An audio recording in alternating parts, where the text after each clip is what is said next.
All right, call to order. We'll start our council meeting tonight at our anchor location located at 910 South Mountain Road in Fruit Heights, Utah. The time is 7 o'clock, and we'll move forward with the Pledge of Allegiance by David, a prayer by myself, and then roll call.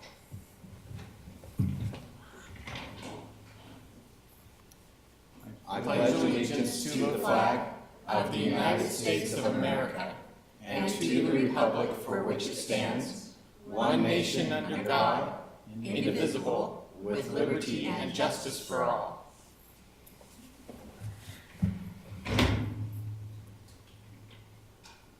Our dear, kind, gracious Heavenly Father, we're thankful for all that many blessings. We're thankful for all the blessings that we have as a community. We're thankful for all the blessings we have as a state and as a country.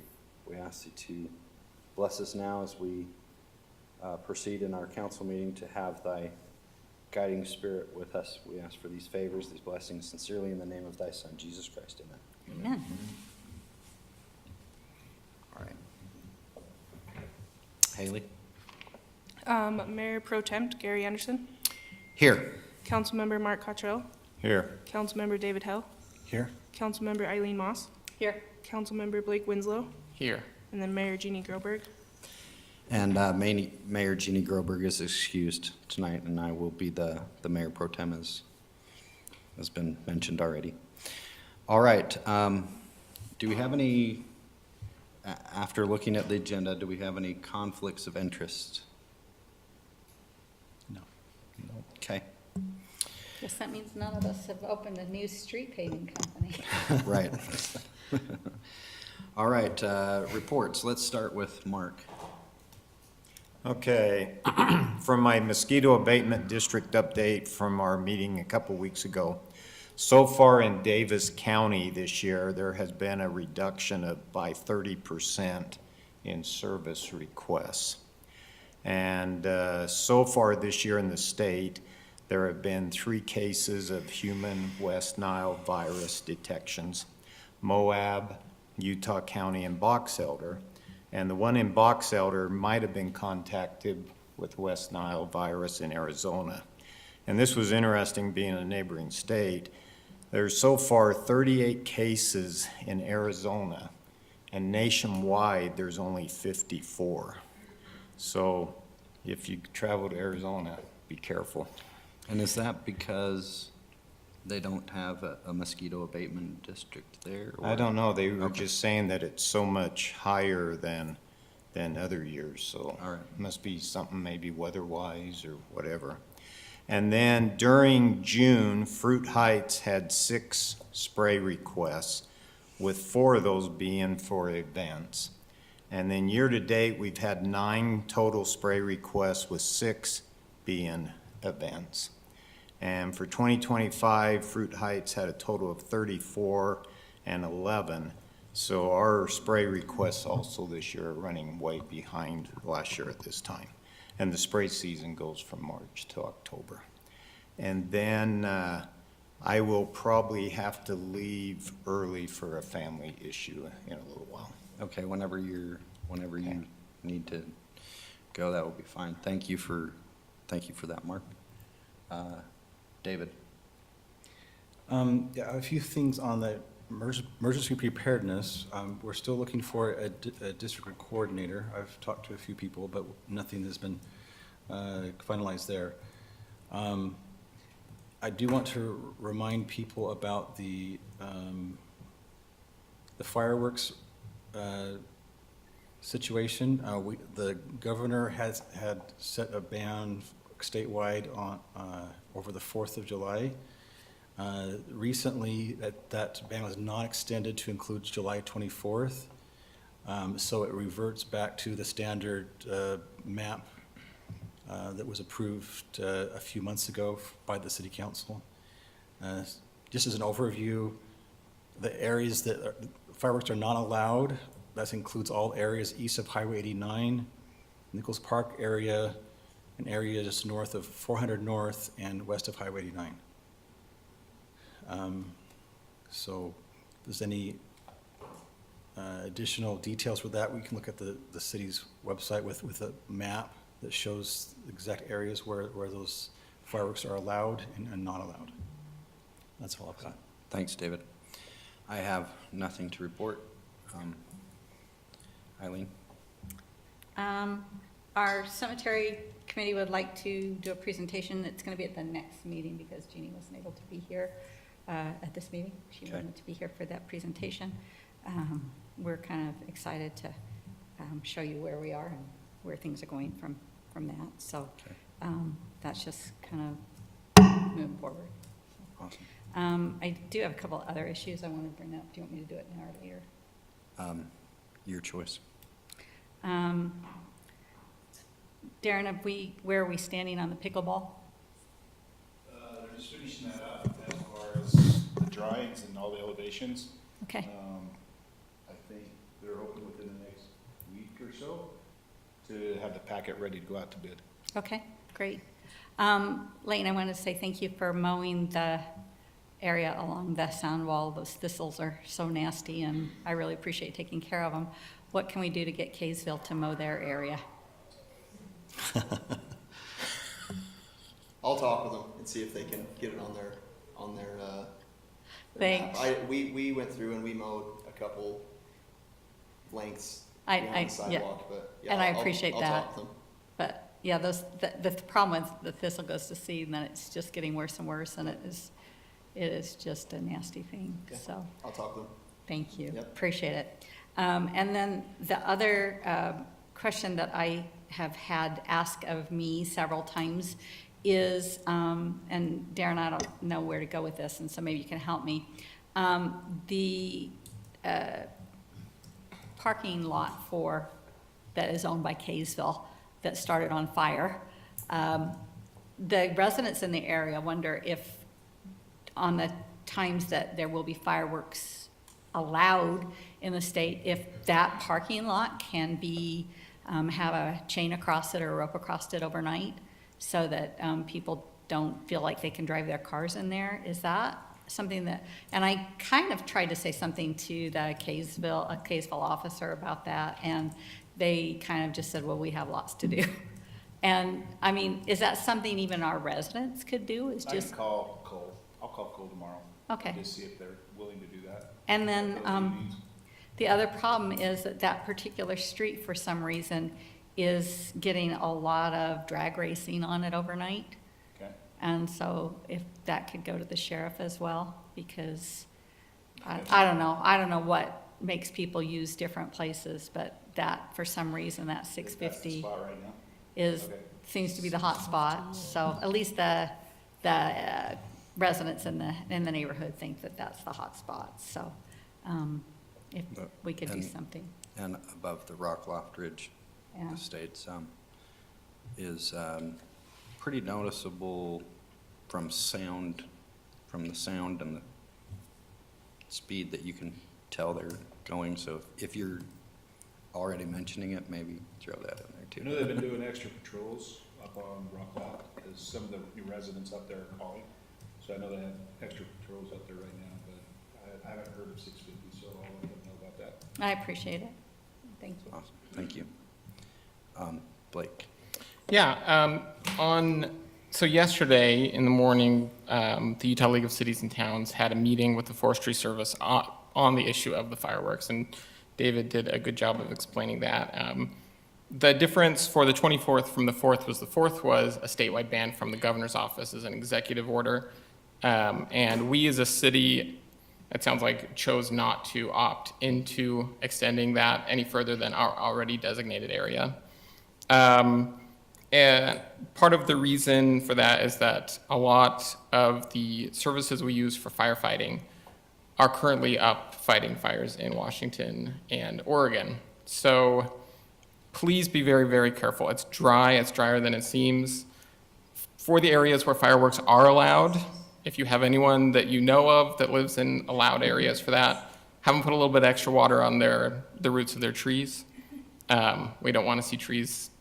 The the firs, they look green, but they can be bone dry. So just be really careful as we celebrate President's Day.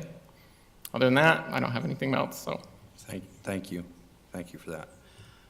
We'll now move to staff. Lane, do you want to?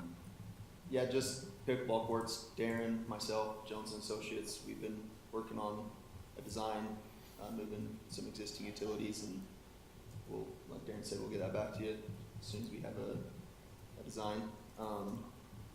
Pine Ridge is in its final steps of developing before they start building. So they're working on a punch list, and then after that, we'll do an acceptance and they can start building.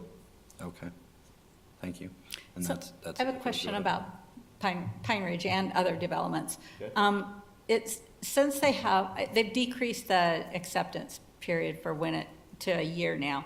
And so my question is, like, for instance, on Rockcliff Bridge, where, you know, there's still things going on and stuff, how does the city get reimbursement for any defective sidewalk and that kind of stuff at this point? Or is it just, So, so where the homes are being built, if there's defective sidewalk, before we issue the C of O, they're required to replace the broken or faulty sidewalk. the homeowner is? Yes, yep, What about curb and gutter and that kind of thing? same thing. Same Yep, thing? curb, gutter, road, meter pits, any affected utilities or infrastructure that they broke while building. And what do you do if you end up with a lot that sits empty that maybe has some defective, and then it sits empty for a very long time? You know, if somebody's bought it as an investment maybe and doesn't build on it for 10 years or something, what happens? I mean, I know 10 years, it wouldn't have been in warranty anyway, but how does that happen, work? I mean, it's kind of a tough one. If there's nobody building there and there's nobody to really point the finger out for who broke it, then I don't really know what we can do on that. I mean, obviously, if a home or structure gets built there in the future, then we'll have it replaced or fixed then. Or if we can see that a neighbor did it or something like Yeah. that, sometimes it's kind of easy to follow. Also, when you see trucks driving across it, that's why if you broke it, fix it. Okay, So, thank you. Do you see this being a problem, that the warranty period is shorter? Yeah, I do personally, and 10% is not enough to hold for a year, but that's the law. Well, doesn't mean laws can't be changed. And so I was just curious as to, you know, that happened in the legislature, and I was just curious, is that something that maybe the Utah League needs to look at giving some pushback on? Personally, I don't think it's enough. I mean, settling of trenches can occur 3 years, 5 years after utilities went in, right? And then it can settle, and then the city's left with a settled trench and a bad road. So, And it was 2 years before, right? Yeah. So, and then I guess there's the time that, in construction, the time it took, but interesting. Okay, I think there's still one advantage the city can hold to is that the developer's required to come in and ask for the final inspection. So they can have their pre-inspection where we go through and do a punch list. If it goes a year and they still, if they haven't finished it or they don't come in to the city, once they come in and say, okay, now I want final, that's when we do the final inspection at that time before the council approves the subdivision. oh, interesting. And so, So if they're not coming in to do it, we don't call and say, hey, it's been a year, come in and do it. We leave that to the developer. Okay. And the developer needs to come in and say, hey, we have this, we've done the punch list, now we want to be signed off. I think one advantage that we really try to do is before any of the homes are built, we do a walkthrough. That way the developer can't blame it on the builder. The builder can't say it's already like that, because we've already done the walkthrough and done the punch list. So it works out better that way, and it makes the builders a little more cautious that I It's- have to be cautious of what I'm doing. I just can't go in and break things up and then say, oh, it was like that when I started, because we've already done the inspection. so if they wait till the year is up before they complete the punch list, then does everything that's on the punch list have another year of warranty? Or, so if they do shoddy Not work the necess- second not time, necessarily. Not necessarily. Most of the time, we've been really lucky with the developers we've had. They've come in and hit the punch list right off the bat and went through and fixed everything, pulled it out, whatever it's been, and fixed it. And so they're pretty good about it. And then at that end of the year, or that year, then they say, hey, we want our final walkthrough. We'll go through and do that final walkthrough. A lot of times, homes are already being built, so things that are broken, you're gonna say, we know this is this, we know this is this. But most of the time, it's pretty good at the end of that year for that reason. okay, I was just curious, thank you, Yeah. appreciate it. Awesome. Thank you. And Darren, My report was just gonna be talking about pickleball, so we've done that, so we're ready to Okay. rock and roll on the next step. okay. So then we'll move on to item number 4, which is a public comment period. If we have any of the residents that would like to come make a comment, please try and limit it to 3 minutes. Feel free to come up.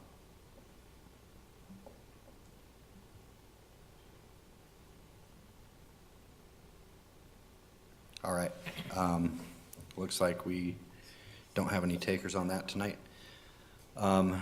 We don't have any presentations, and so we'll move to item 6, which is discussion items. 6.1, award the bid for the street maintenance projects. Looks like Lane will be taking that. So this is our street maintenance, for 26, 27. It's a mill and overlay project. There's quite a few roads on there. I'll read them off. You got Oakmont, Old Farm Road, Meeting House, Broken Fence, 50 South, that's a little cul-de-sac off, Village Way, Raymond Road, cul-de-sacs, all 4 of them. Make sure the light's on. There you go. Do I need to restart? Haley, could you bring up the map for us as well?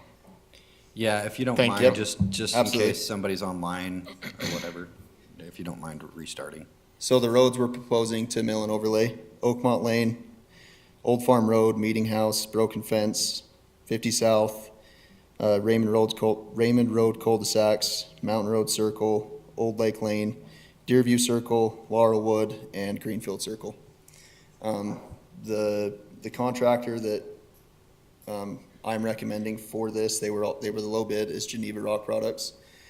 They've done a great job for us in the past, and their price was $688,494.85. So For everything. for everything, that's for all the roads that were bid out.